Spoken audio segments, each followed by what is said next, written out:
Vous savez, quand j'observe mes patients qui avancent en âge, et j'en ai accompagné beaucoup à travers les années, je remarque quelque chose de frappant. Ce n'est presque jamais la maladie qui les prive de leur bonheur. Ce n'est presque jamais la solitude, ni les pertes, ni même les deuils. Ce qui les prive de leur bonheur, le plus souvent, ce sont des habitudes. Des habitudes si ancrées, si silencieuses, qu'elles ne les voient même plus.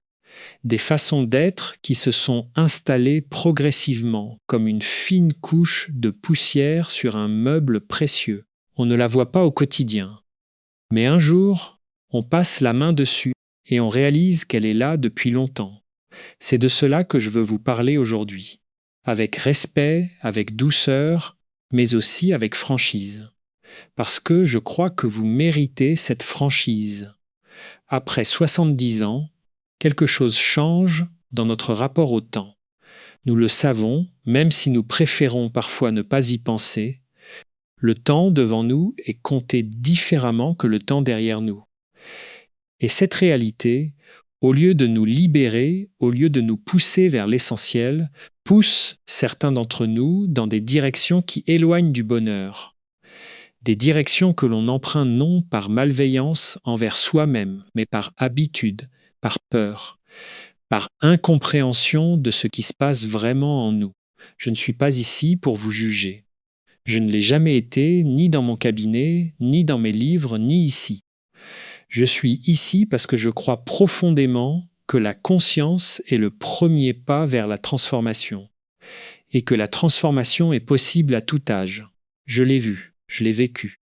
Des hommes et des femmes de 75, 80 ans qui ont changé quelque chose de fondamental dans leur manière d'être au monde, et qui m'ont dit, avec une lumière dans les yeux que je n'oublierai jamais, je ne savais pas que c'était encore possible. C'est possible, c'est toujours possible. Alors aujourd'hui, ensemble, nous allons explorer 8 habitudes, 8 façons d'être qui, sans que vous vous en rendiez compte, peuvent détruire votre bonheur après 70 ans. Non pas pour vous alarmer, mais pour vous donner les clés de quelque chose de plus léger, de plus libre, de plus vivant. Prenez le temps de vous installer confortablement. Respirez. Ce qui suit est pour vous. La première habitude, celle dont je veux vous parler en premier parce qu'elle est peut-être la plus répandue et la plus douloureuse dans ses effets, c'est ce que j'appellerais la rumination du passé. Ce retour incessant, involontaire, parfois obsessionnel, vers ce qui aurait pu être différent. Permettez-moi de vous parler de Madeleine. Madeleine avait 72 ans quand elle est venue me voir pour la première fois.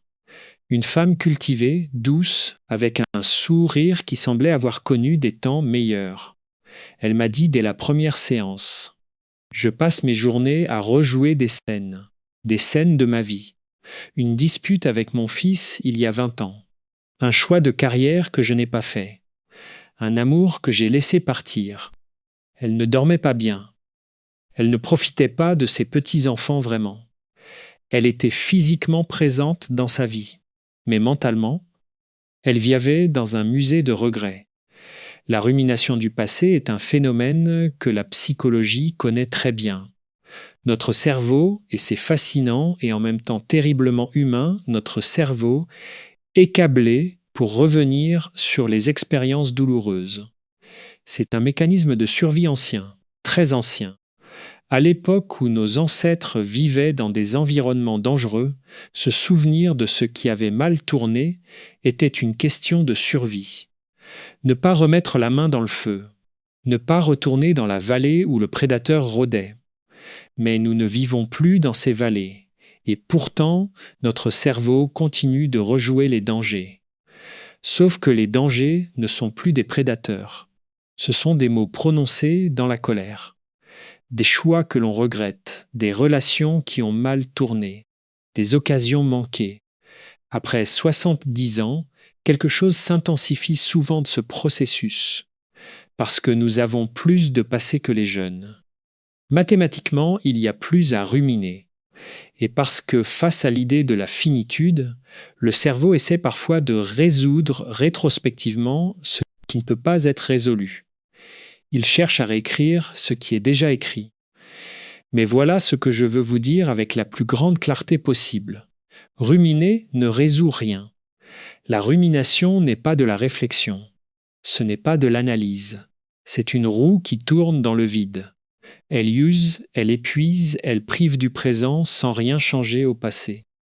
Le passé est comme une rive que nous avons quittée. Nous pouvons la regarder depuis le bateau. Nous pouvons même lui faire signe. Mais retourner y vivre n'est pas possible. Et tenter de le faire, c'est passer notre traversée le dos tourné à la destination.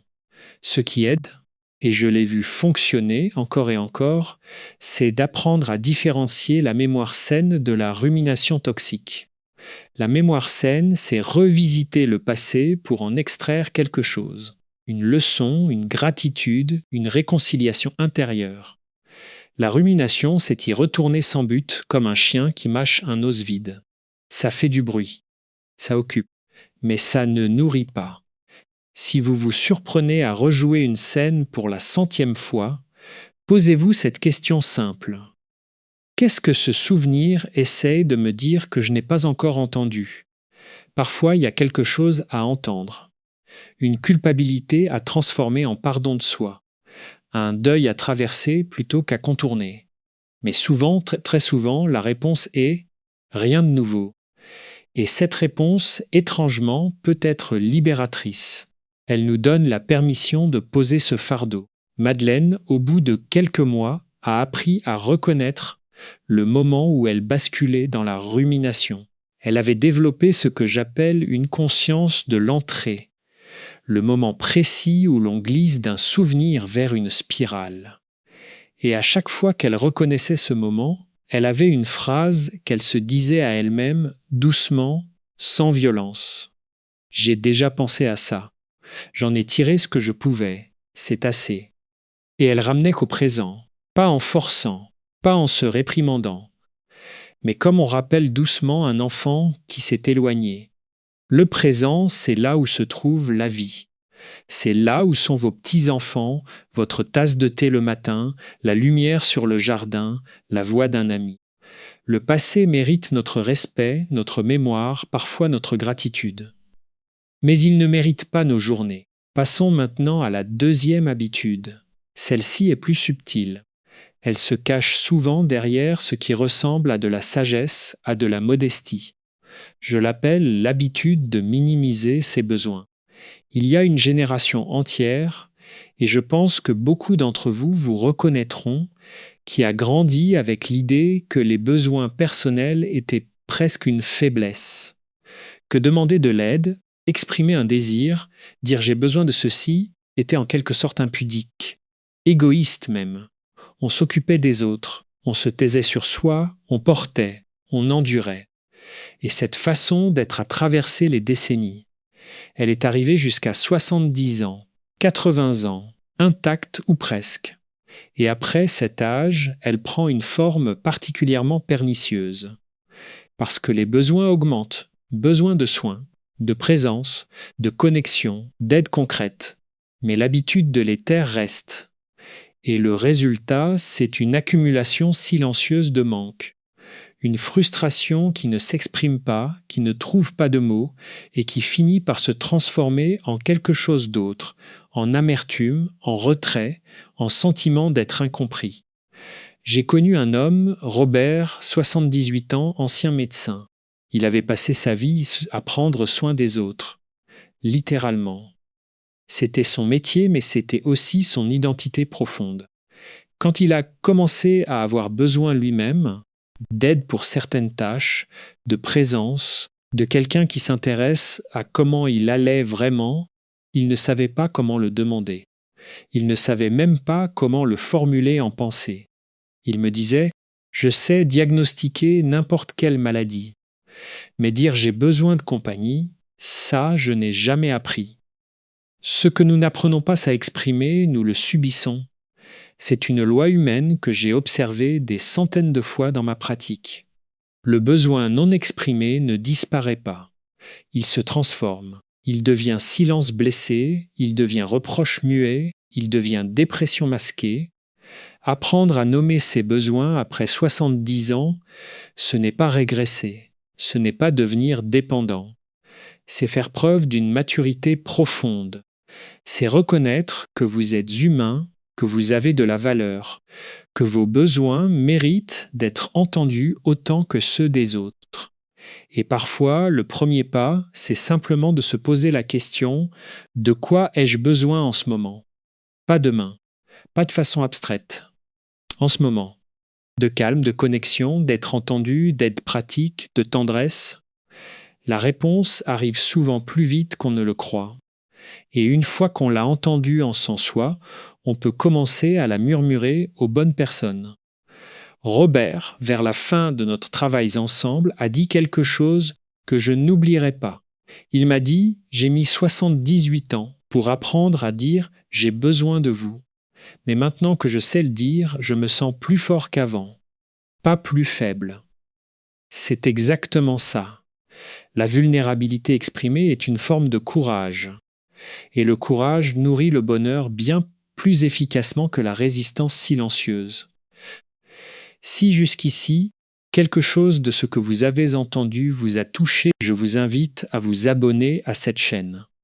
Vous recevrez davantage de ces réflexions sur le bonheur, sur la psychologie de la vie bien vécue.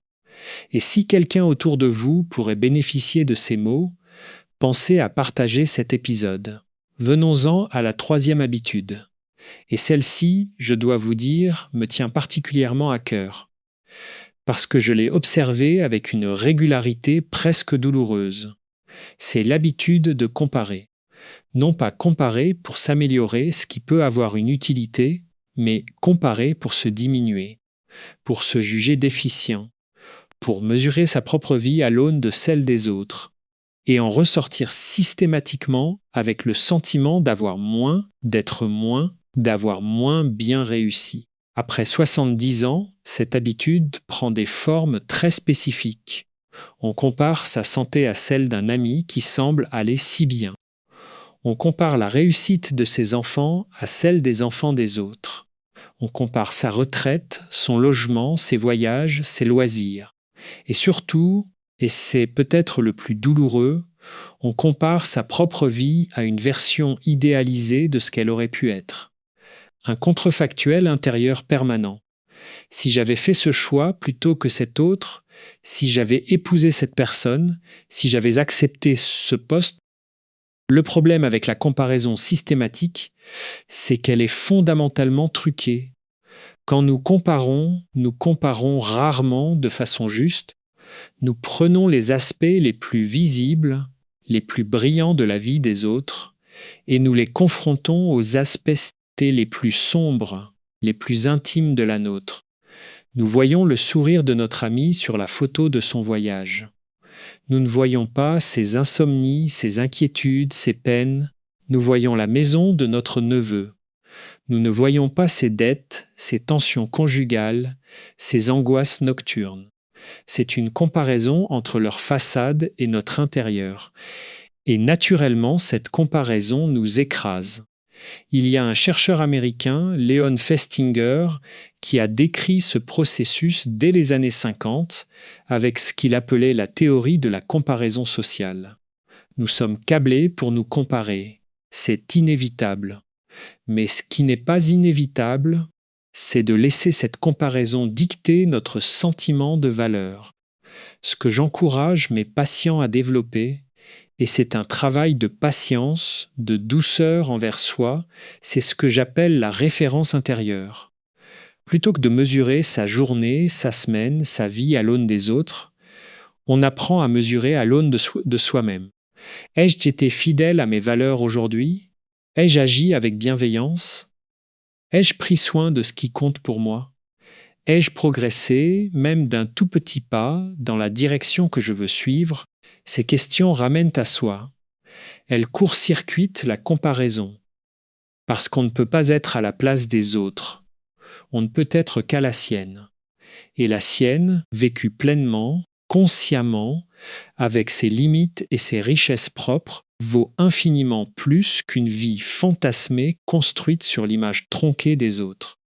Je me souviens d'une patiente, Geneviève, 69 ans, qui comparait constamment sa retraite à celle de sa belle-sœur qui voyageait beaucoup, qui semblait épanouie, toujours active.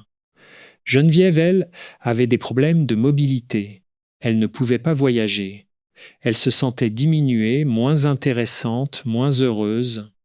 Un jour, en séance, je lui ai demandé « Qu'est-ce que vous aimez, vous ?» Pas elle, vous.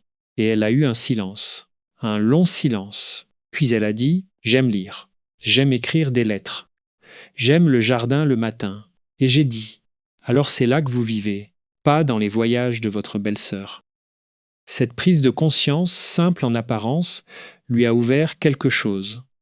Elle a commencé à investir vraiment ce qu'elle aimait, sans le dévaluer parce que ce n'était pas spectaculaire. Et peu à peu, le bonheur s'est glissé dans ses matins au jardin, dans ses lettres, dans ses livres. Non pas parce que sa vie avait changé objectivement, mais parce qu'elle avait cessé de la regarder à travers le prisme de la comparaison. Votre vie est unique, irremplaçable. Elle mérite d'être vécue pour ce qu'elle est et non regrettée pour ce qu'elle n'est pas. La quatrième habitude dont je veux vous parler est peut-être la plus complexe à identifier, parce qu'elle ressemble à autre chose. Elle ressemble à de la prudence, à de la sagesse même. C'est l'habitude de l'évitement émotionnel. Éviter les émotions difficiles. Ne pas aller là où ça fait mal. Changer de sujet quand la conversation s'approche de quelque chose de douloureux. Garder une surface lisse, contrôlée, et interdire en soi l'accès au courant plus profond. Je comprends d'où vient cette habitude.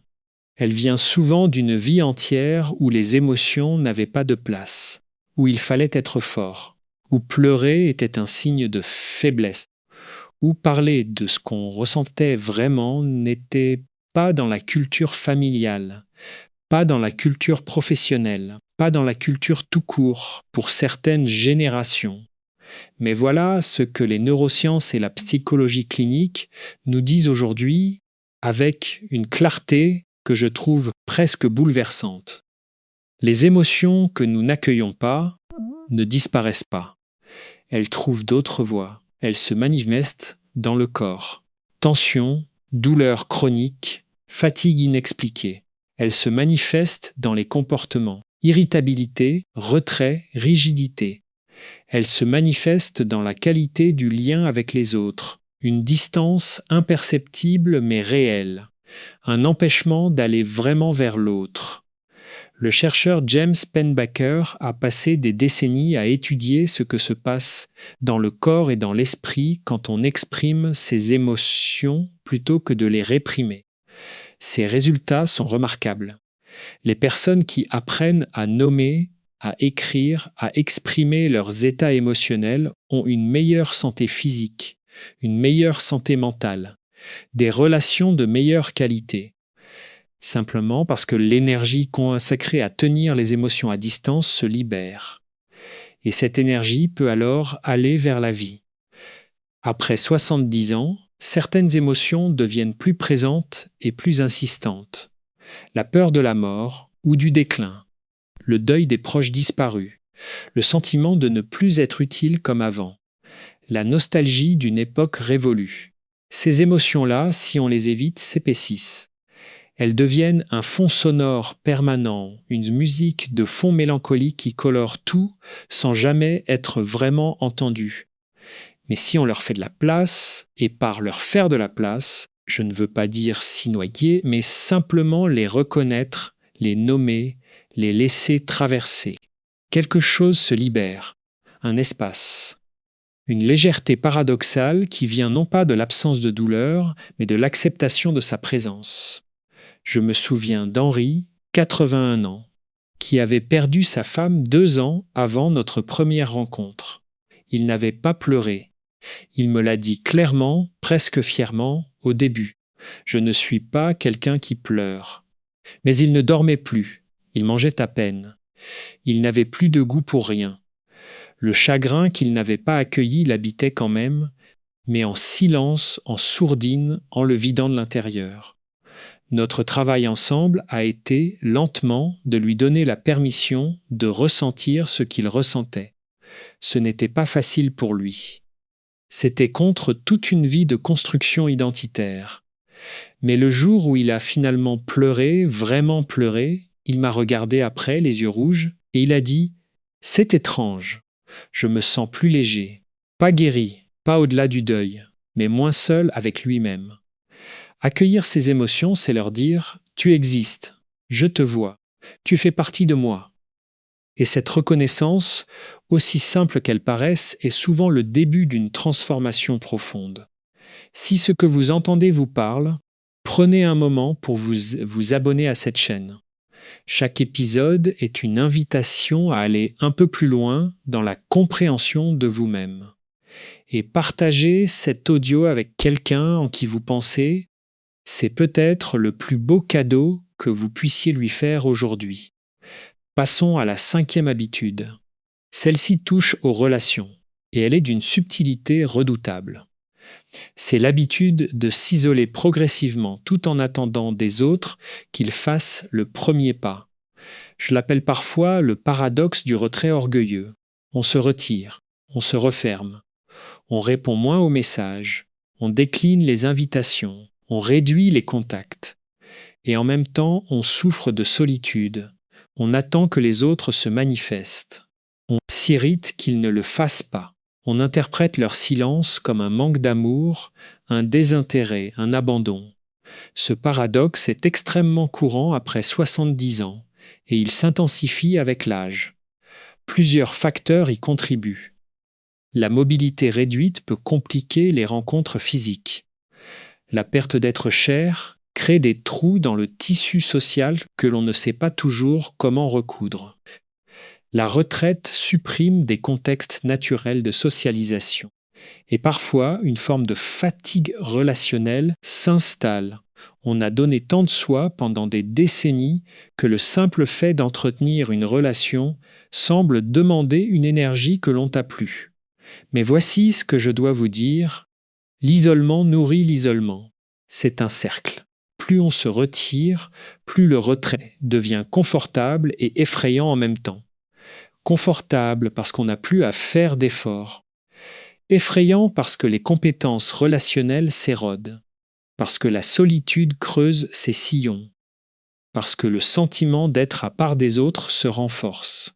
Les études sur le sujet sont unanimes et elles sont nombreuses. La solitude chronique est associée à un vieillissement accéléré, à des risques cardiovasculaires augmentés, à un déclin cognitif plus rapide. Elle est aussi associée à des niveaux de bonheur beaucoup plus bas. Nous sommes des êtres de lien, fondamentalement, irréductiblement, et sans lien, quelque chose en nous dépérit. Ce que j'encourage et ce que j'ai vu transformer des vies, c'est d'apprendre à faire le premier pas, sans attendre, sans calculer si l'on va être réciproqué, sans protéger son orgueil. Appeler cet ami que l'on n'a pas appelé depuis trop longtemps. Proposer à cet enfant de se retrouver, même brièvement. Aller à cette réunion, ce groupe, cet atelier que l'on reporte depuis des semaines. Ce n'est pas toujours simple, je le sais. Il y a parfois des blessures relationnelles anciennes qui rendent le premier pas douloureux. Des malentendus qui n'ont pas été résolus, des rancœurs qui se sont calcifiées. Mais même dans ces cas, une tentative prudente, une ouverture douce peut surprendre. Les gens changent, les contextes changent. Et parfois un simple appel inattendu peut rouvrir une porte que l'on croyait définitivement fermée. Sylvie, 73 ans, m'a dit un jour qu'elle n'avait plus d'amis, qu'ils étaient morts ou partis et qu'à son âge, on ne se faisait plus de nouveaux amis. Je l'ai challengé doucement sur cette croyance, parce que c'est une croyance, pas un fait. Et nous avons travaillé ensemble sur ce qui l'empêchait d'aller vers les autres. La peur du rejet, principalement. La conviction qu'elle n'était pas assez intéressante, assez en forme, assez divertissante pour mériter l'amitié. Peu à peu, elle s'est inscrite à un atelier d'écriture dans sa ville. Elle ne voulait pas y aller. Elle m'a dit qu'elle y est allée malgré elle, presque. Et 3 mois plus tard, elle m'a parlé de 2 femmes qu'elle avait rencontrées là-bas, avec qui elle prenait maintenant un café toutes les 2 semaines. Je pensais que c'était fini pour moi, les nouvelles amitiés, m'a-t-elle dit. Je me trompais. Il n'est jamais trop tard pour un lien nouveau. Jamais. La 6e habitude est celle qui touche à notre rapport à l'utilité. C'est l'habitude de conditionner son bonheur à sa productivité, à son utilité, à ce que l'on fait plutôt qu'à ce que l'on est. Pendant des décennies, pour beaucoup d'entre nous, notre identité était construite autour de ce que nous faisions. Notre métier, notre rôle familial, notre engagement social. Je suis médecin, je suis mère de famille, je suis chef d'entreprise, je suis enseignante. Ces identités donnaient un sens, une structure, une valeur. Et puis, avec la retraite, avec le départ des enfants, avec la réduction progressive des responsabilités, ces identités s'effacent ou se transforment. Et si l'on n'a rien construit autre, si l'on n'a pas développé un sens de soi qui va au-delà de ce que l'on produit, cette transformation peut être dévastatrice. J'ai accompagné des hommes qui avaient tout donné à leur entreprise pendant 40 ans et qui, à la retraite, se retrouvaient face à un vide vertigineux. Ils ne savaient plus qui ils étaient sans leur rôle. Ils se sentaient inutiles. Et l'inutilité, dans notre culture, est presque vécue comme une honte. Mais voici la question que je vous pose, et je vous demande de la tenir un moment avant d'y répondre. Êtes-vous votre utilité, vraiment ? Est-ce que ce que vous produisez, ce que vous accomplissez, ce que vous gérez, est-ce que c'est tout ce que vous êtes ? La réponse, bien sûr, est non.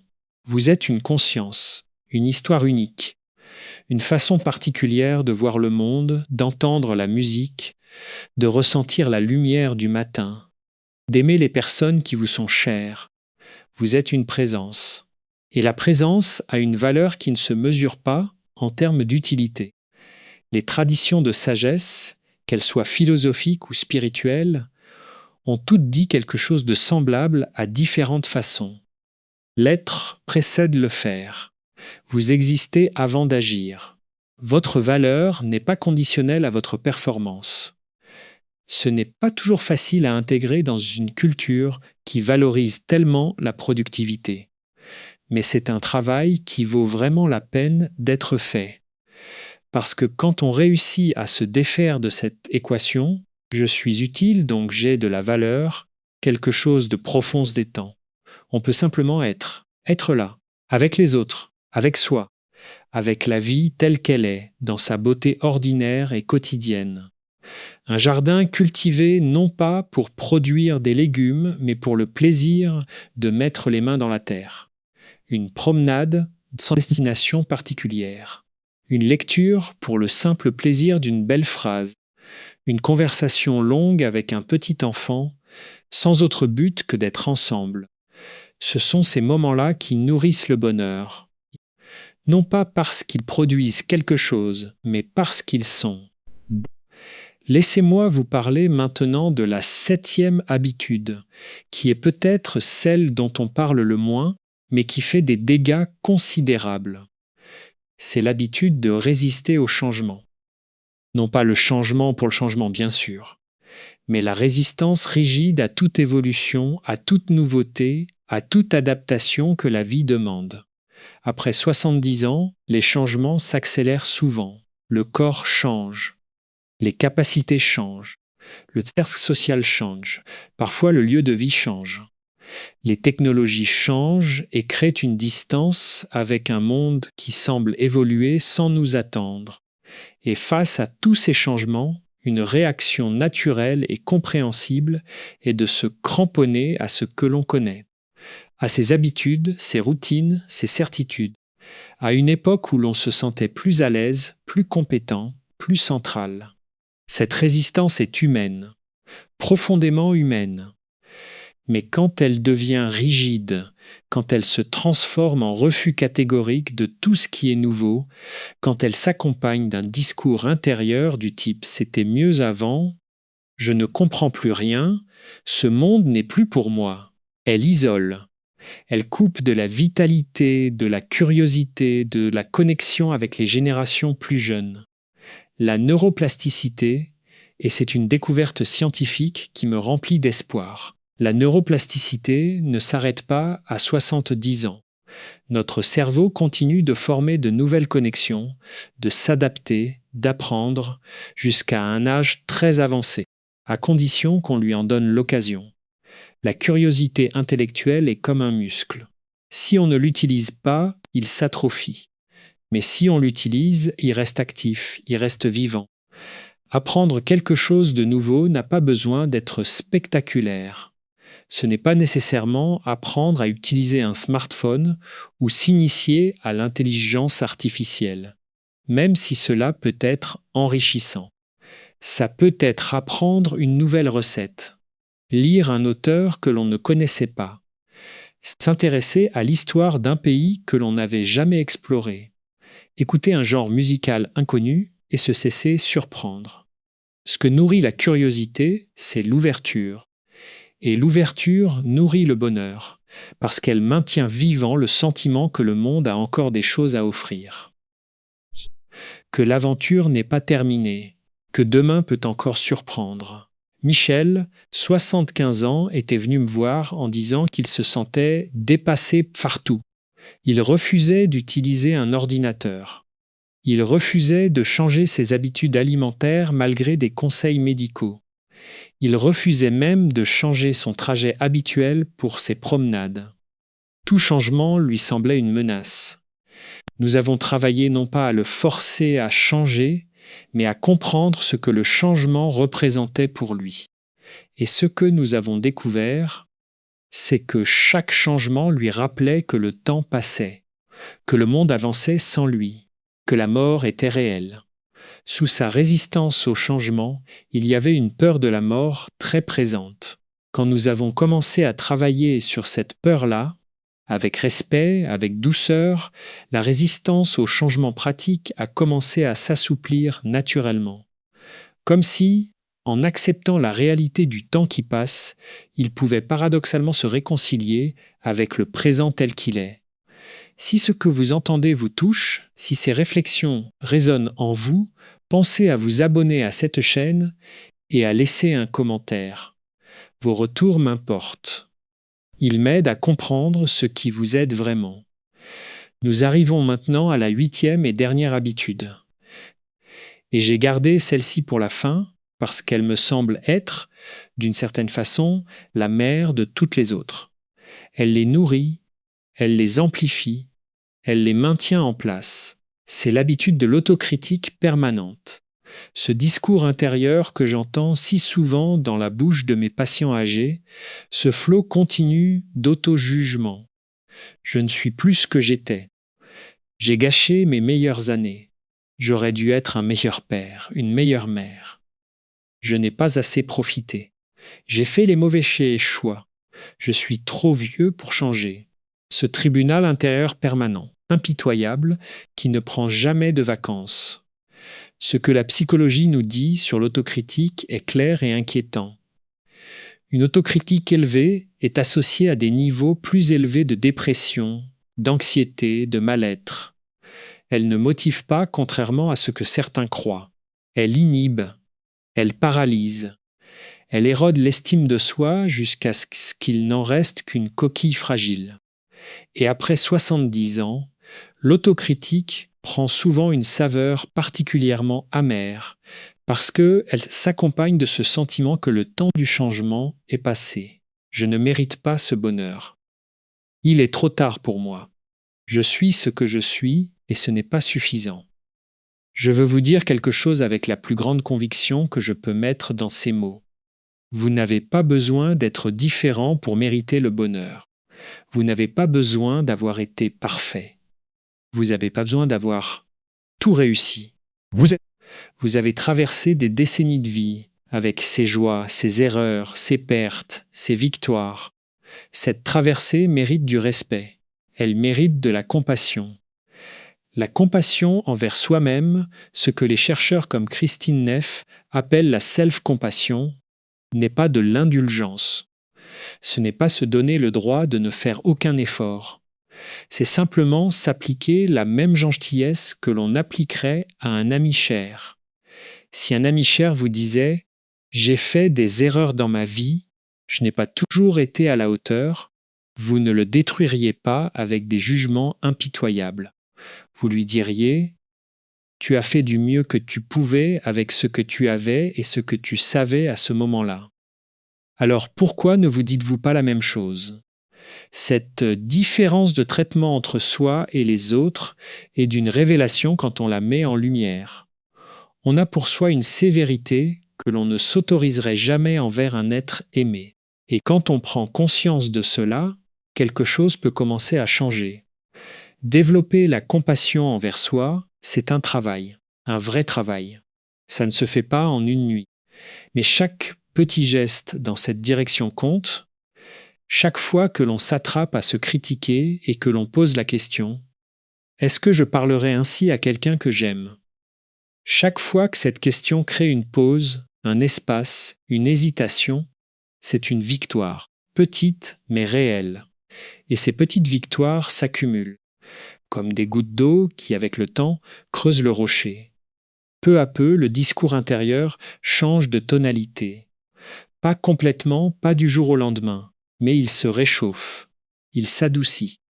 Et dans cet adoucissement, le bonheur trouve plus facilement sa place. Maintenant, je veux prendre le temps de tout rassembler, de vous offrir une vue d'ensemble de ce chemin que nous avons parcouru ensemble. Nous avons parlé de 8 habitudes qui, sans que nous nous en rendions compte, peuvent éroder notre bonheur après 70 ans. La rumination du passé, qui nous maintient prisonniers dans un musée de regrets. La minimisation des besoins, qui nous prive d'une connexion authentique à ce qui nous manque vraiment. La comparaison systématique, qui dévalorise ce que nous sommes et ce que nous avons. L'évitement émotionnel, qui fait porter aux émotions le poids du silence en les transformant en souffrances diffuses. L'isolement progressif accompagné d'une attente des autres, qui renforce la solitude au lieu de la défaire. Le conditionnement du bonheur à la productivité, qui nous prive du droit d'exister au-delà de ce que nous faisons. La résistance rigide au changement, qui coupe de la vitalité et de la curiosité. Et enfin, l'autocritique permanente, cette voix intérieure impitoyable qui empoisonne chaque journée de petits jugements corrosifs. 8 habitudes. Mais remarquez quelque chose. Aucune d'elles n'est une fatalité. Chacune peut être travaillée, nuancée, transformée. Non pas avec violence, non pas en se forçant à être quelqu'un d'autre, mais avec la douceur et la persévérance que mérite tout vrai travail sur soi. Et remarquez aussi ceci. Ces 8 habitudes ont toutes quelque chose en commun. Elles nous éloignent du présent, du moment vivant, de la réalité de ce qui est maintenant dans sa forme imparfaite et précieuse. La rumination vit dans le passé. La comparaison vit dans un ailleurs imaginaire. La résistance au changement défend un passé contre un futur. L'évitement émotionnel refuse la réalité du présent. La minimisation des besoins nie ce qui est vrai maintenant. Le bonheur, et c'est une conviction profonde que j'ai nourrie pendant des décennies de pratiques cliniques et de réflexions personnelles. Le bonheur est toujours présent. Non pas toujours intense, non toujours spectaculaire, mais disponible. Dans la chaleur d'un soleil matinal sur le visage, dans le sourire d'un petit enfant, dans une tasse de café savourée lentement, dans la phrase d'un livre qui résonne, dans le silence partagé avec quelqu'un de cher, dans la beauté discrète, extonsette et constante d'une vie ordinaire. Ces moments existent dans votre vie, j'en suis certain. Mais quand nous sommes dans la rumination, dans la comparaison, dans l'évitement, dans l'autocritique, nous passons à côté. Nous sommes là physiquement, mais ailleurs mentalement. Et c'est cette absence au présent qui nous prive du bonheur plus que toute circonstance extérieure. Ce que je vous propose à partir de maintenant, c'est une attention, pas une révolution, pas une transformation radicale du jour au lendemain. Une attention douce, bienveillante, curieuse à vos propres habitudes, à ces moments où vous glissez dans la rumination, et maintenant que vous les connaissez, vous pourrez les reconnaître plus facilement. À ces moments où la comparaison s'installe, à ces moments où vous minimisez un besoin, à ces moments où vous résistez à quelque chose de nouveau par peur. Chaque moment de reconnaissance est déjà une libération partielle. Parce que ce que l'on voit, on peut le travailler. Ce qui reste dans l'ombre nous gouverne. Ce qu'on amène à la lumière, on peut le choisir, le modeler, le transformer. Après 70 ans, il reste du temps. Vraiment. Et ce temps, qu'il soit encore de quelques années ou de plusieurs décennies, mérite d'être vécu avec toute la présence que vous pouvez lui apporter, avec la richesse de tout ce que vous avez traversé, avec la sagesse que seule une vie longue peut construire, avec la liberté qui vient d'avoir moins à prouver, moins à performer, moins à conquérir. Un de mes maîtres, un psychiatre que j'admirais profondément, m'a dit un jour quelque chose que je n'ai jamais oublié. Il m'a dit « Christophe, les patients qui vieillissent bien ont tous quelque chose en commun. Ce n'est pas la santé parfaite, ce n'est pas l'absence de perte. C'est qu'ils ont appris à habiter leur vie plutôt qu'à la juger, habiter sa vie plutôt que la juger, y être présent plutôt qu'abs, l'accueillir plutôt que la résister, la vivre dans sa totalité, ses joies et ses peines, ses élans et ses replis, plutôt que de n'en sélectionner que les moments validés. C'est cela le chemin, pas la perfection, pas l'absence de difficulté, mais une présence fidèle à sa propre vie, une fidélité à soi-même avec bienveillance. Vous en êtes capable, je le crois sincèrement. Et si vous doutez, rappelez-vous Henri qui n'avait jamais pleuré et qui a trouvé une légèreté après ses premières larmes. Rappelez-vous Sylvie qui pensait que les nouvelles amitiés étaient impossibles et qui prenait le café avec ses nouvelles amies. Rappelez-vous Robert qui a mis 78 ans pour dire « j'ai besoin de vous » et qui en a ressenti une force inédite. Rappelez-vous Madeleine qui a appris à poser son musée de regrets et à regarder la lumière du présent. Ces personnes ne sont pas exceptionnelles, elles sont humaines, comme vous, comme moi. Elles ont simplement décidé, à un moment ou à un autre, de s'observer avec un peu plus de douceur. Et cette décision a tout changé. Aujourd'hui, je vous invite à en faire autant. Non pas demain, non pas quand vous vous sentirez prêt, mais maintenant, dans les minutes qui viennent, dans la façon dont vous allez sortir cette promenade, appeler cette personne, poser ce jugement ou, au contraire, le remplacer par un peu de tendresse envers vous-même. Le bonheur n'est pas une destination lointaine. Ce n'est pas une récompense que l'on mérite après avoir accompli quelque chose. C'est une façon d'être au monde, une façon de s'y poser. Et cette façon d'être, elle s'apprend, elle se cultive, elle se choisit, à tout âge, y compris et peut-être surtout après 70 ans. Merci de m'avoir accompagné jusqu'ici. Merci de votre confiance, de votre attention, de votre ouverture. Si ce contenu vous a été utile, si quelque chose parmi tout ce que nous avons partagé a allumé quelque chose en vous, je vous invite à vous abonner à cette chaîne et à partager cet épisode avec quelqu'un qui pourrait en avoir besoin. Un ami, un parent, quelqu'un que vous aimez et qui traverse peut-être l'une de ses habitudes sans le savoir. Nous nous retrouvons dans le prochain épisode avec la même intention. Cheminer ensemble vers une vie plus consciente, plus libre, plus heureuse.